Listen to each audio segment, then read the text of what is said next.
Hello everyone, Andarki Namaskaram. Thank you all for being here today. For those who don't know me, let me introduce myself. I'm Dr. Divya. My dad, Dr. Raja's proud second daughter. ఈ రోజు అతని life జర్నీకి వాయిస్గా ఉండడం నాకు చాలా హ్యాపీగా and ఎగ్జైటింగ్గా ఉంది. Come on, let us know about his life journey. This is my hero doctor Raja. ఈయన 1963 జూలై 1న నెల్లూరులో ఒక లోవర్ మిడిల్ క్లాస్ ఫ్యామిలీలో కిష్టప్ప మరియు మల్లీశ్వరి గారికి జన్మించారు. And this is his father, మా తాత కిష్టప్ప. చిన్నతనంలోనే తల్లిని కోల్పోవడం వలన ఆమె ఫోటోని యాడ్ చేయలేకపోయాను. అతను తన ఫ్యామిలీలోని నలుగురు పిల్లల్లో రెండవ వాడు. అతని ఫ్యామిలీలో ఎవరు చదువుకోలేదు, కానీ చదువు పైన ఇంట్రెస్ట్ అనేది ఎలా వచ్చిందో తెలియదు.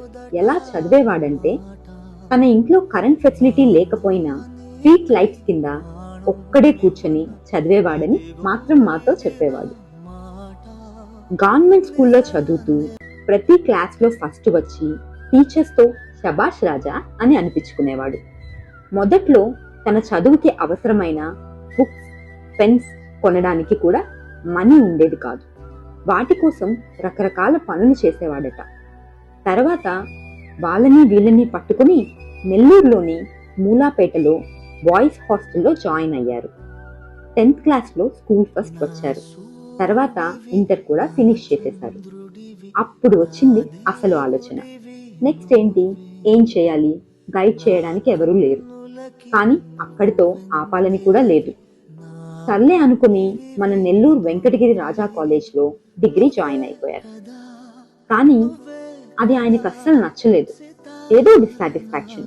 ఏం చేయాలో అని అర్థం కాక అంతా డార్క్గా, దారి తెలియని సిచ్యువేషన్లో ఉన్న తనని ఒక లైట్ లాగా వచ్చారు వాళ్ళ హాస్టల్ వార్డెన్ పరబ్రహ్మం గారు.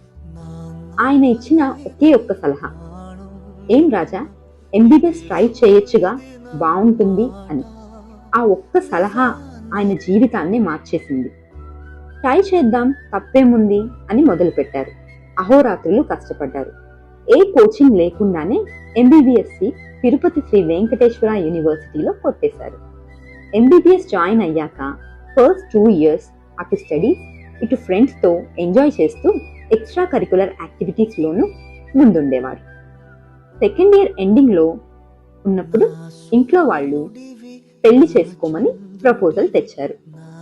మొదట్లో అప్పుడు పెళ్ళెందుకు అనుకున్నారు, కానీ నెక్స్ట్ ఇయర్కి స్టెటస్కోప్కి, బుక్స్కి మనీ కావాలి కదా. సర్లే, మ్యారేజ్ చేసుకుంటే మనీ వస్తుంది, వాటితో కొనుక్కోవచ్చు అని చదువు కోసం పెళ్లి చేసుకున్నారు. Then enter this beautiful lady Sulochana, my mother, into his life. ఆమె ఏమి చదువుకోలేదు.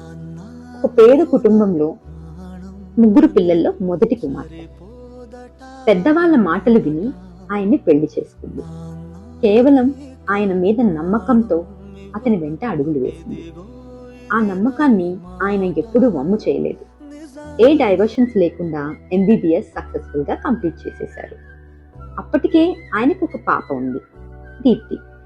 ఎలా అయినా ఫ్యామిలీని బాగా చూసుకోవాలని డిసైడ్ అయ్యి మూటాముల్లే సర్దుకొని కడపలోని చిక్వేల్ అనే చిన్న విలేజ్కి వెళ్ళి తన ఫస్ట్ డాటర్ దీప్తి పేరుతో చిన్న క్లినిక్ స్టార్ట్ చేశారు.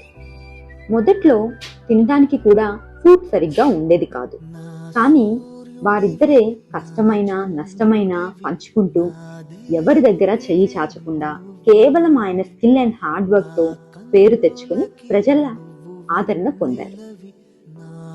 రోజులు గడిచాయి, సన్నిహితులు పెరిగారు. ఒకరు కాస్త 3 పిల్లలయ్యారు. దివ్య, ప్రియాంక యాడ్ అయ్యారు. సంపాదన కూడా స్లోగా పెరిగింది. మళ్ళీ ఆలోచన మొదలైంది.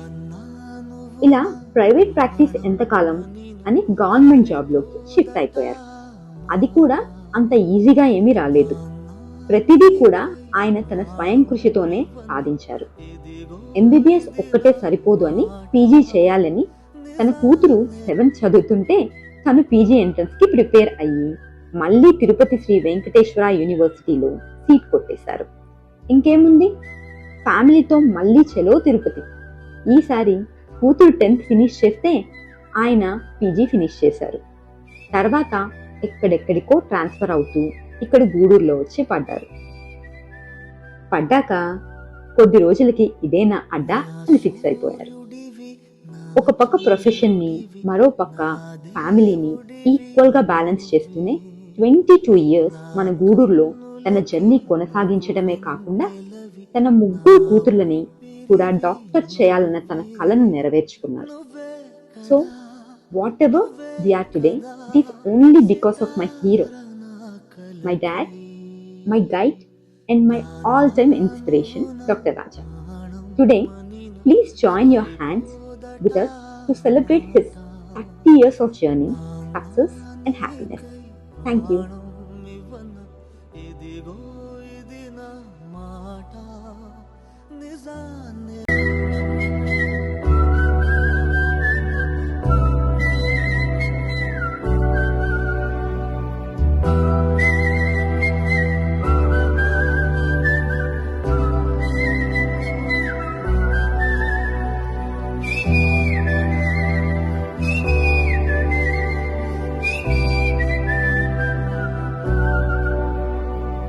నా సూర్యుడివి, నా చంద్రుడివి, నా దేవుడివి నువ్వే.